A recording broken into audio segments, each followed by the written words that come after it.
Hello everyone, welcome back to the very messy workshop. This here is the metal shaper that Adam from Small Town Machine Shop gave me about a week ago.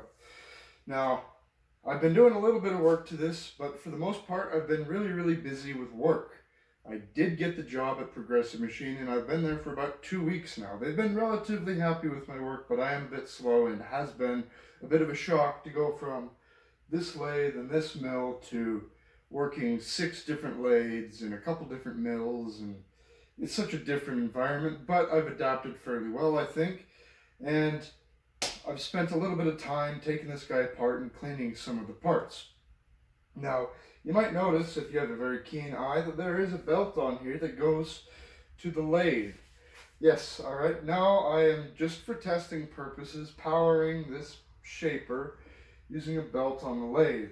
Something that Adam from Small Town Machine Shop has done a couple of times. Another thing you might notice if you followed along with Adam's teardown of this metal shaper is that I got the table off. If you haven't seen Adam's series on taking the shaper apart, you really need to go check it out. It was amazing what he was able to do with it and the condition it was in. A lot of these parts are a hell of a lot cleaner than that first video, and a lot of the work that was done here, I didn't do it. I'm going to be doing a series on putting this shaper back together because really taking it apart was Adam's doing. The only thing major I really did was take apart the table. And I did clean up the internals, the gears, the slides, everything inside. I cleaned it all up. To remove this table, let me bring you guys in and show you what I had to do. So you'll notice down here, this here is the table that goes back and forth on this slide here. These ways go together. This is sort of an auxiliary table that you can take off and put on. Usually you leave it on because it's very useful, but you could take it off, and that guy there has T-slots on the other side. Adam was having issues with this guy here, the nut that attaches to that allows it to travel back and forth. He couldn't find a way to take it off, and he couldn't find a way to get this guy out. The gib on this thing, it's about a 1/4 inch thick, but I haven't found a way to take it off. It's still on there right now. And without the gib in there, or with the gib in there and the nut on, you cannot get it out. What I did was take this table off of that, and then I found that this nut has a screw on it, a sunken cap head screw, or T-slot, not T-slot, just sunken slotted screw in it. And once I took that out, the nut just fell right out. And it was pretty easy to get that guy out. So now what I have to do is clean up all of this. And he also gave me the vise that another local machine tool collector gave him.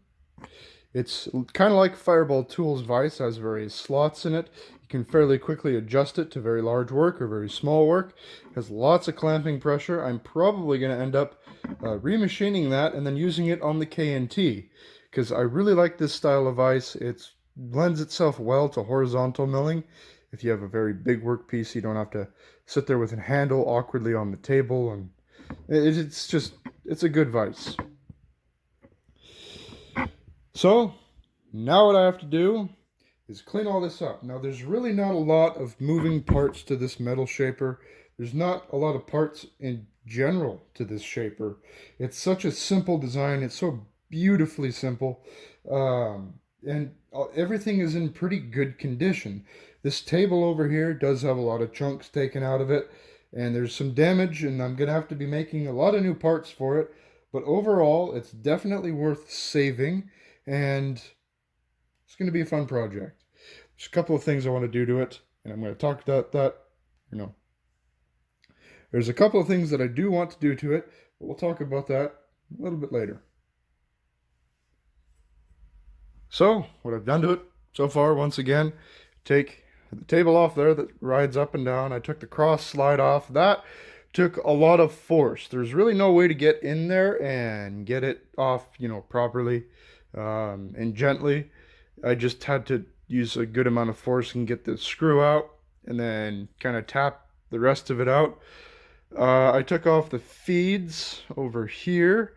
I'm going to have to be making a new shaft, or not a new shaft, a new rod for that, and a new ratchet mechanism.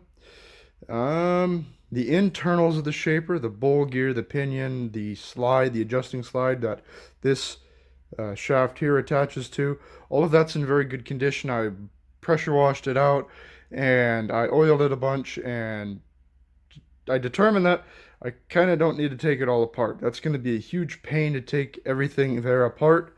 It's difficult to get to, and if I don't need to put more time into this shaper, then, I'm not going to. I don't know how much money I'm really going to be able to make with the shaper, and in the shop that is this small and this packed with stuff, much of it I need to get rid of. Something like this really needs to justify its space, and I'm still determining whether or not I really want it. It was kind of a spur of the moment decision to bring this guy home. If I do decide that I don't want it, I'm going to restore it and clean it all up and get all the parts made for it. The parts I need to make for it are, let me just grab them here.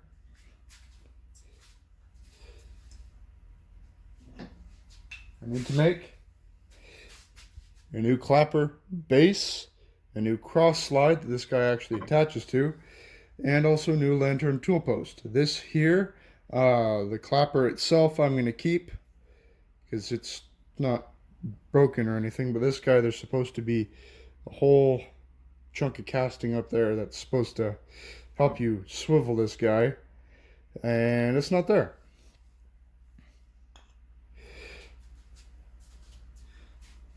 So if I decide that I really don't want this machine in the shop, then I will restore it back to a working condition, all the rust off of it. I will wire brush the paint off, that way, it's just not flaking paint everywhere. Put a motor on it, motor base, all of that, and then send it out into the world to whoever wants it for a reasonable price, because I got it for free. I'll probably just give it away, plus maybe the cost of the motor, if there is any. If I do decide to keep it, there's a couple of things I'm going to do to it. I'm definitely going to add a different oiling system. The oiling system it has right now is sort of a gravity feed. You manually add oil to every port, and I'm not great at doing that. I'm just not great at keeping up with how much oil machines like this really need. So what I will probably do is add or build a lubrication system. The base underneath here, underneath there on the inside, is completely open. What I could do, and what I'm thinking about doing, is putting a pan under there and having a drip system that just floods the entire inside, all the gears, all the slides with oil, allows it to drip down, and it gets filtered and pumped back up. If I did that, not only would it feed the internal gears, it would also feed all of the ways and all of the bearings. It would just let everything have oil.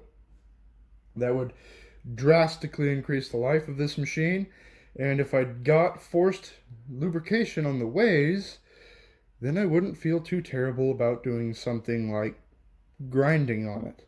Grinding using a tool post grinder on the head, and maybe using it as a sharpening jig for certain tools, for shear blades, maybe even set it up so I could sharpen horizontal milling cutters. That wouldn't be a terrible idea. I could maybe even set up an automatic system for horizontal milling cutters, but that's probably dreaming. It would most likely be very, very manual. There's a couple of dials on here that I want to, or a couple of screws that do not have dials. The cross feed screw does not have a dial. The table up and down, no dial. The dial for the cross head is very, very rudimentary, so I'm probably going to be making dials for all of those, just so I get a better idea of, dimensions and things like that. Besides that, I do think I am going to keep it. There's a lot of things that I can think of for a metal shaper. A lot of jobs. Let's say, for example, I just want to plane a die flat, a forging die.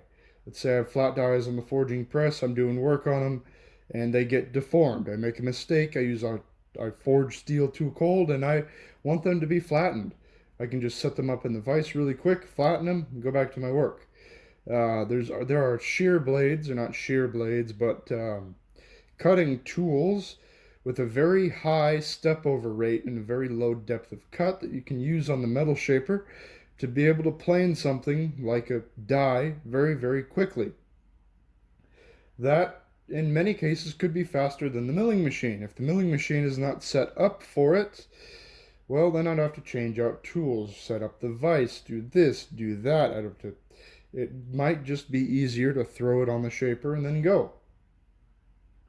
So that's another option, grinding dovetails. The dovetail for the crosshead slide, that's going to go up there. I'm going to do that on the shaper because I don't have any other way of making a dovetail like that. I could make a custom tool, but I'm not very good at that. So, and internal keyways, of course. There's a couple of other things that a metal shaper is supreme at, especially in the home shop.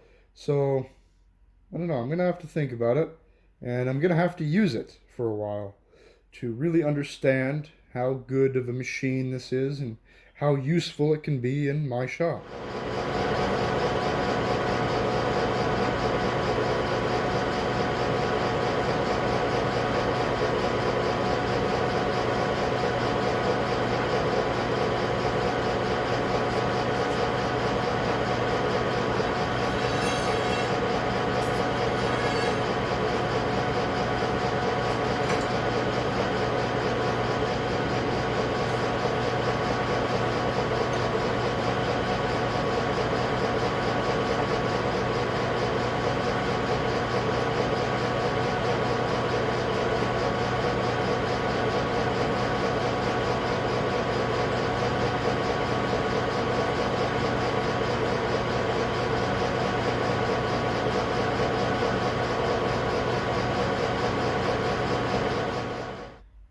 So if you like this video, please like and subscribe.